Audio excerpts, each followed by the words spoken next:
Hello students. इस प्यारे सा चैनल यूपीएस टीचर क्लास में आप सभी का स्वागत है।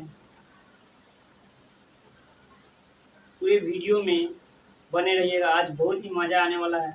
तो चलिए आज की वीडियो बिना देर किए हुए स्टार्ट करते हैं। तो आइए देखते हैं आज के वीडियो में हम लोग कि आणविक द्रव्यमान कैसे निकालते हैं।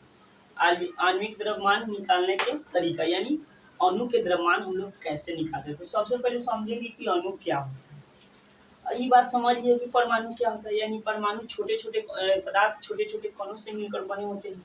उस कण को क्या बोलते हैं हम लोग? परमाणु बोलते हैं। अब देखिए परमाणु क्या होता है और अणु क्या होता है।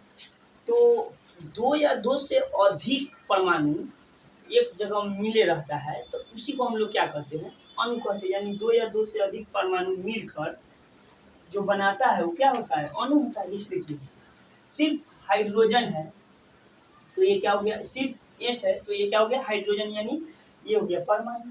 सिर्फ ऑक्सीजन है तो ये क्या हो गया? परमाणु हो गया। सिर्फ कार्बन है तो ये क्या हो गया? परमाणु हो गया। अब देखिए अब वही कार्बन हाइड्रोजन ऑक्सीजन मिलकर क्या बना दिया कि हाइड्रोजन और ऑक्सीजन मिला तो जल बना दिया। ये क्या हो गया? ये अणु है।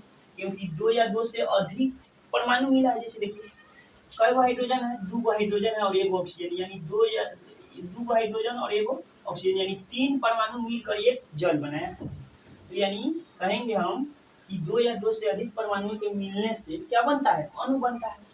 देखिए इसमें दो हाइड्रोजन है एक ऑक्सीजन है। इसमें भी देखिए CO2 क्या है? अणु है। क्यों अणु है? क्योंकि इसमें एक कार्बन और दो ऑक्सीजन है। यानी तीन परमाणु मिलकर ये बना है CO2। तो ये क्या है? अणु है। ये भी कार्बन मोनोऑक्साइड ये भी क्या है? अणु है। अब हम लोग देखेंगे आणविक द्रव्यमान यानी इस अणु का द्रव्यमान निकालने के तरीका सीखेंगे। परमाणु का तो द्रव्यमान निकालने का तरीका सीख लिए, वही तरीका यहाँ पे अपनाइएगा तब ये बनेगा। तो आइए आज हम सीखते हैं कि आणविक द्रव्यमान कैसे निकालते हैं।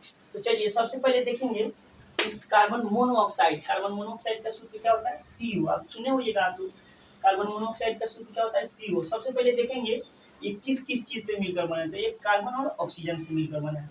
तो सबसे पहले देखेंगे कार्बन जो परमाणु है उसका द्रव्यमान कितना होता है। कार्बन परमाणु का द्रव्यमान कितना होता है? तो कार्बन परमाणु का द्रव्यमान कितना होता है? 12।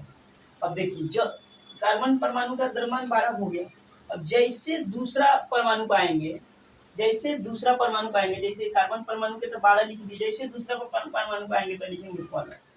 क्या लिखेंगे? प्लस। अब दूसरा परमाणु यानी ऑक्सीजन है। दूसरा परमाणु कौन है? ऑक्सीजन। तो ऑक्सीजन का द्रव्यमान कितना होता है? तो पढ़े हैं ऑक्सीजन का द्रव्यमान कितना होता है? ऑक्सीजन का होता है 8 पर। तो 8 दूना क्या हो जाएगा? 16। यानी इसका क्या हो जाएगा? 16। तो दोनों को ऐड कर दीजिए। ऐड करके कितना आएगा? 12 और 16 कितना आ जाएगा? 28। और आणविक द्रव्यमान को हम लोग किस चीज से डिनोट करते हैं? यानी AMU यानी एटॉमिक मास यूनिट से। किससे? तो इसको बोलेंगे 28 AMU। CO का आणविक द्रव्यमान कितना हो गया? 28 AMU। अब देखिए जैसे अमोनिया देखिए NH3 इसका सूत्र होता है। तो अमोनिया यानी एक नाइट्रोजन और 3 हाइड्रोजन है। तो देखिए इसको कैसे निकालते हैं। तो सबसे पहले नाइट्रोजन का परमाणु द्रव्यमान देखेंगे। नाइट्रोजन का परमाणु द्रव्यमान कितना होता है? 7 दूना 14 होता है। कितना होता है? 14। ये अपवाद में आता है, बतलाए थे 14। जैसे दूसरा परमाणु पे जाएंगे तो पहले प्लस लिख देंगे। तो अब देखिए हाइड्रोजन पाया। कई को हाइड्रोजन है? पहले हाइड्रोजन परमाणु के द्रव्यमान कितना होता है? तो 1 होता है। कई को हाइड्रोजन है? 3 है। तो 1 में कैसे गुना कर देंगे? 3 से गुना कर देंगे। तो देखिए 3 एकम 3 और 14 क्या हो जाएगा? 17 हो जाएगा। यानी 17 AMU हो गया। यानी आज से पूछा जाए कि अमोनिया का आणविक द्रव्यमान कितना होगा तो 17 AMU होगा। यानी एटॉमिक मास यूनिट। अब देखिए हाइड्रोक्लोरिक अम्ल सुने होइएगा, इसका सूत्र होता है HCl। तो सबसे पहले देखिए इसका द्रव्यमान कितना होता है हाइड्रोजन के? तो हाइड्रोजन के द्रव्यमान क्या हो गया? 1 हो गया। एक ही हाइड्रोजन है तो 1 हो गया। अब जाएंगे Cl। देखिए यहाँ पे C कार्बन के नहीं लिख दीजिएगा। Cl के मतलब क्या है? क्लोरीन है। क्लोरीन कितना होता है? 17 पर। तो इसका परमाणु द्रव्यमान कितना होता है? इसका परमाणु द्रव्यमान होता है 35.5। तो दोनों को ऐड कीजिएगा तो कितना हो जाएगा? 36.5 AMU हो जाएगा। कितना हो जाएगा? 36.5 AMU। अब सुने होइएगा सल्फ्यूरिक अम्ल यानी H2SO4, इसी को बोलते हैं तेजाब, किंग ऑफ केमिकल भी बोलते हैं इसको, सल्फ्यूरिक अम्ल को, तेजाब को। अब देखिए जो बैटरी वगैरह में नहीं रखा था यही रखा था, सल्फ्यूरिक अम्ल रखा था। अब देखिए इसका आणविक द्रव्यमान कितना होगा, तो सबसे पहले हाइड्रोजन के द्रव्यमान देखिए, हाइड्रोजन है, 2 हाइड्रोजन है, एक क्या है सल्फर है और 4 ऑक्सीजन से मिलकर बना है, यानी अणु के बहुत सारे परमाणु से मिलकर बना है। तो देखिए इसका आणविक द्रव्यमान कैसे होगा, कैसे निकालेंगे। तो हाइड्रोजन देखिए, हाइड्रोजन के आणविक द्रव्यमान, हाइड्रोजन के परमाणु के द्रव्यमान कितना होता है 1, तो 1। अच्छा कई हाइड्रोजन है 2 गो, तो 2 से गुना कर देंगे प्लस। अब दूसरे जैसे दूसरे परमाणु पर गए, दूसरे तत्व पर गए तो क्या लिखेंगे प्लस। अब देखिए अब सल्फर आ गया, तो सल्फर के देखेंगे कि सल्फर का परमाणु द्रव्यमान कितना होता है, सल्फर 16 को होता है, सीधे 16 गुना क्या कर देंगे 32, तो इसका परमाणु द्रव्यमान 32 होता है। अब जैसे दूसरा ऑक्सीजन का है सल्फर से ऑक्सीजन पर, तो लिखेंगे प्लस। अब देखिए ऑक्सीजन में कितना होता है, ऑक्सीजन यानी 8, 8 गुना कितना होता है 16, ऑक्सीजन परमाणु के द्रव्यमान कितना होता है 16।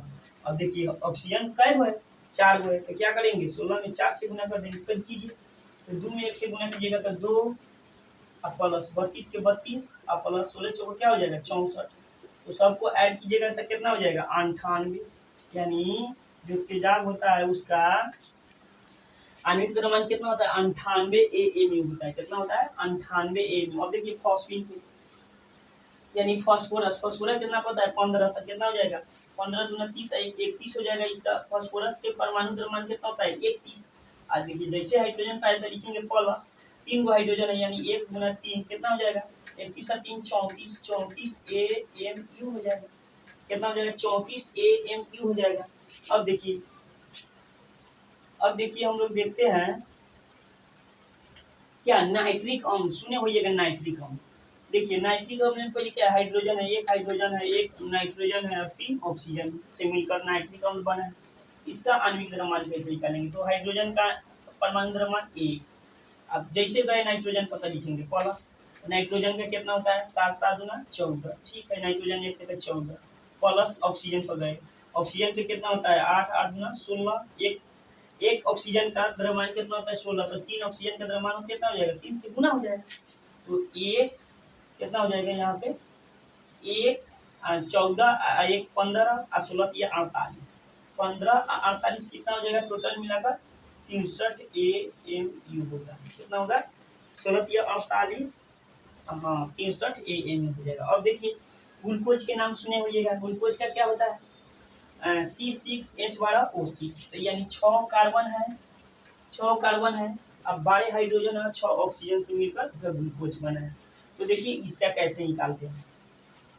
अब देखिए 6 कार्बन यानी कार्बन के एक परमाणु का द्रव्यमान कितना होता है, तो 12 होता है, तो 12 और 6 गो कार्बन है तो करेंगे 6, फिर प्लस एक हाइड्रोजन का द्रव्यमान कितना होता है 1, आधा हाइड्रोजन परमाणु कितना 1 और कितना हो जाएगा 12 से गुना हो जाएगा, वैसे ही अब देखिए एक ऑक्सीजन का द्रव्यमान कितना होता है, यानी 8 गुना 16, कई ऑक्सीजन है 6 गो, तो 6 से गुना कर दीजिए।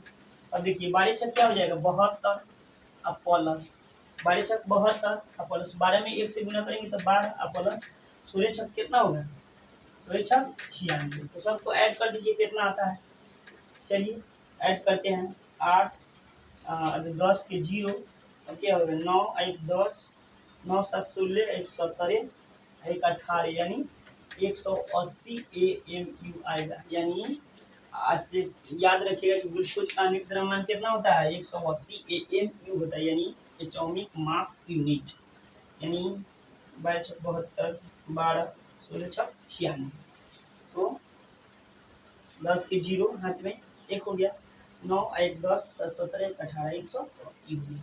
अब देखिए इसी तरह से हम लोग देखेंगे इसका चीनी का क्या होता है C12 यानी 12, यानी कितना हो जाएगा 12, इसका एक परमाणु के द्रव्यमान 12 और 12 गो है तो 12 में 12 से गुना होगा, प्लस एक हाइड्रोजन के द्रव्यमान 1 और 22 गो है तो 22 से गुना होगा, प्लस एक ऑक्सीजन का द्रव्यमान 16 और 11 गो है तो 11 से गुना होगा। अब सबको गुना कर दीजिए, ऐड कर दीजिए, आ जाएगा आपका क्या ये एटॉमिक मास क्यों आ जाएगा। इसी तरह से इस सब का निकाल लेंगे।